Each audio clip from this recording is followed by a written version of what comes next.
So listen, there is a reason why they say that making your first million is the hardest, and after that, every other million becomes that much easier. And I can tell you this from first-hand experience. I made my first $1 million at the age of 18, and have multiplied it every single year since then. And that's actually what I was thinking about last night, and that's what inspired me to make this video. I started thinking, how is it that every year making money and making millions becomes easier? And what was it that makes those first few years? Because yeah, I made my first million at 18, but that was after 4 years of entrepreneurship. So that is really the premise of today's video. I want to talk about the things that maybe aren't too fun, but will guarantee that you make your first $1 million. So real quick, I want to just discuss what makes that first million so difficult, just so you understand what stage of the journey you're at, and so that way you also relax and you enjoy the process and you enjoy the journey. You understand that this is a part of your process and it won't always be this hard. And the main reason, the main thing you need to get over is inertia. Inertia is the tendency for objects that are stationary to stay stationary. Let me put it very simply. If you were to go on a, let's say, 3-hour flight tomorrow, it would take your pilot about 5 minutes to take off and get you to cruising altitude. Now with many hours to go, the pilot might check his gauges, and there, he's going to notice that he's actually burned through 25% of his fuel in just the first few minutes of the journey. But your pilot wouldn't panic, because this is inertia in action. Getting something like a plane moving requires an enormous amount of energy. But once it's up in the air, it's actually remarkably efficient. It's just sipping fuel to stay cruising. And that's why millionaires find it so easy to keep earning money. They live at this altitude. They have the resources and the capital to print more. But I say this in the nicest way possible. You are still on the ground. Getting you up in the sky is going to require a lot of fuel. So that's why in today's video, I'm going to show you how to overcome your inertia and get you to the cruising altitude of millionaires. Now, the first thing I need you to do is I want you to stop looking at the Musks and the Bezoses of this world. I want you to look at the athletes, the Messis, the Hamiltons, the Federers. Now, you might look at interviews with these guys, marvel at their achievements, and think that nothing will be better than sitting with them at a bar, picking their brain. Let me tell you something, because I'm friends with a lot of these athletes. There is no one I would rather speak to less than them, especially in the middle of the season, because they are so monastically focused on their goals, battling fatiguing diets and suffering through intense training regimes, that they are literally the least interesting people in the world. They don't have the time or energy to dedicate to a conversation, and they haven't consumed a piece of popular media in months. You're not going to learn what they think of a film or a celebrity gossip. They are in their bed at 9 p.m. every night and treating their bodies like a temple. In other words, these people aren't well-rounded. They don't do moderation. And guess what?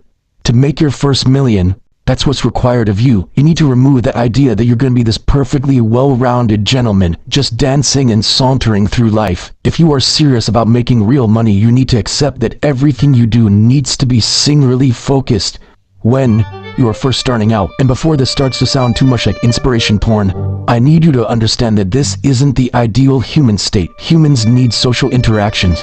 Humans need hobbies. They need every element of the hierarchy of needs fulfilled. But what you'll need to do to overcome inertia is so painful, so repulsive to the human condition, that most people never do it. You need to accept that for the next 6 to 12 months, you're going to be less well-rounded. You're going to lose friends. You're not going to learn that language that you've always wanted to. You're not going to hit your personal bests in the gym. Once you think of your life like that flight, it's easier to understand.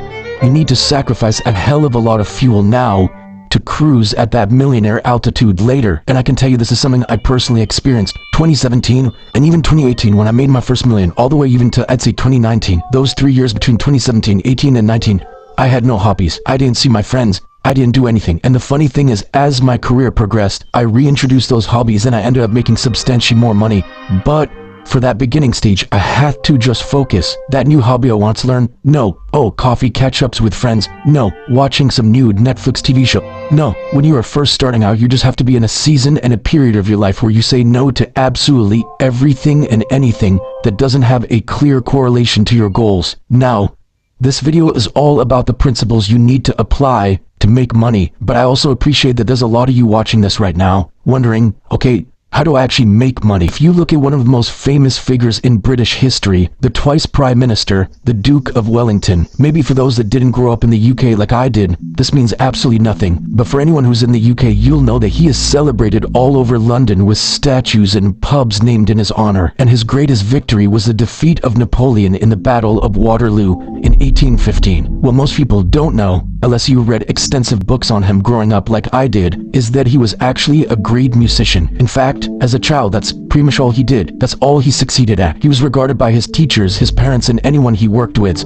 as a failure. Then after being rejected for a marriage proposal and being told that he would amount to nothing, he did something that changed his life. He picked up his violin, he walked to his fireplace, he threw it in there, and he watched it burn. Now, if you don't already know, I'll just let you go ahead and research his impact to understand his importance in history. But safe to say, the reason I'm here and speaking to you in English is because he put away his childish distractions. He realized that his violin, as much as he loved it, and it was great and was a fun little hobby, was that and that only. A hobby. It was not the domain in his life that he was going to go out and conquer and achieve all his goals.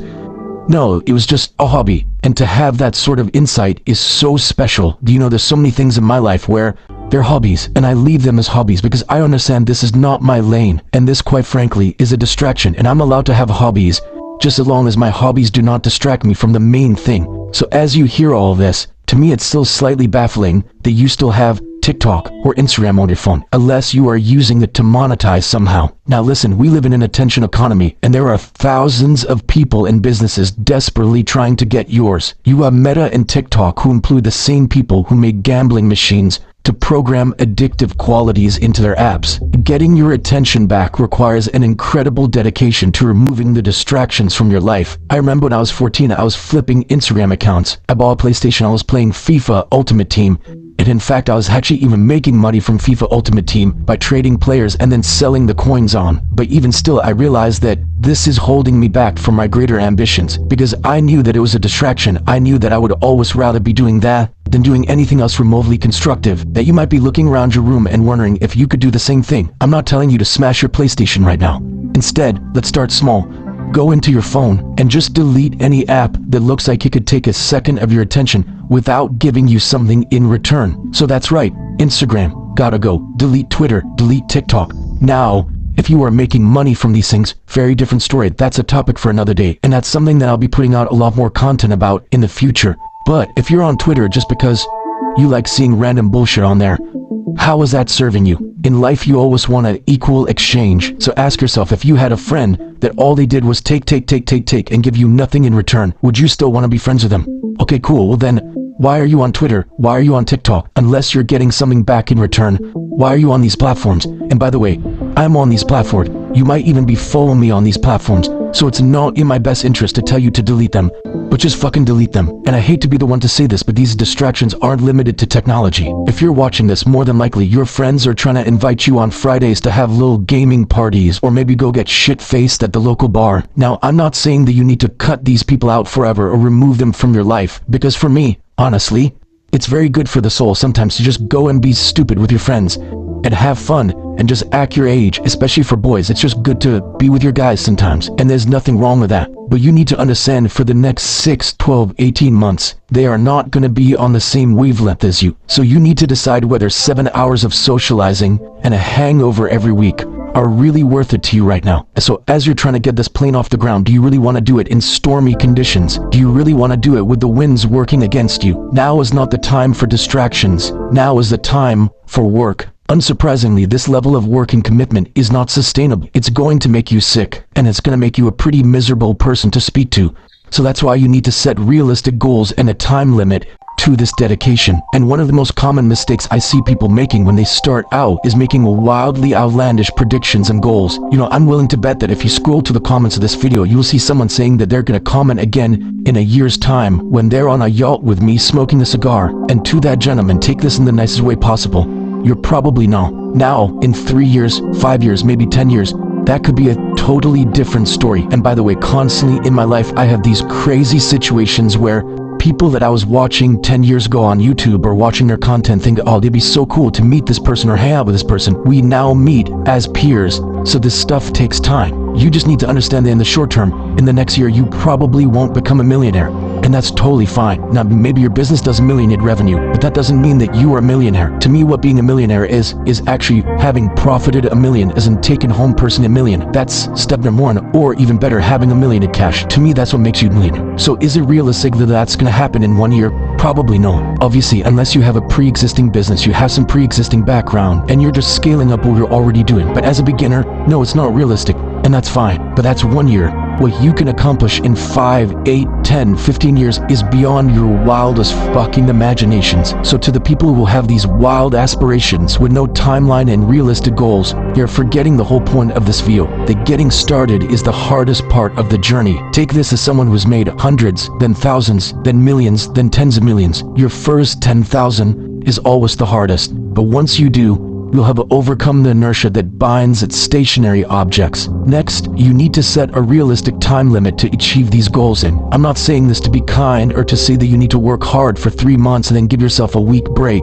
I'm saying this because it is a biological fact that no human can sustain this level of focus and determination for a prolonged period of time. I said it earlier, humans need friends, we need distractions. So when someone tells me that they've been head down working furiously for 2 years with no breaks, I know that they're lying. So ladies and gentlemen, today's video is really to remind you and assure you that at the beginning it's hard. I'm not gonna sit here and lie that it's not, but that's fine. That's part of the journey, and I know that it sucks for a bit, and I know that's not gonna be easy for a bit, but I promise you, listen to me, I promise you this, that if you just get the plane off the ground, if you just get it to that cruising altitude, I'm not saying that your life becomes incredible, and you never have any worries or any fears, but it just takes so much less effort to sustain it and keep the plane going than it does to get it off the ground. So that's why if you apply the principles that I mentioned in today's video, not only are you going to be able to get the plane off the ground, but you're going to do it in a way where you don't absolutely torment and torture yourself every day because your expectations have been set clearly. So on that note, I hope you enjoyed today's video, and as always, I'm watching from afar, and I'm rooting for you.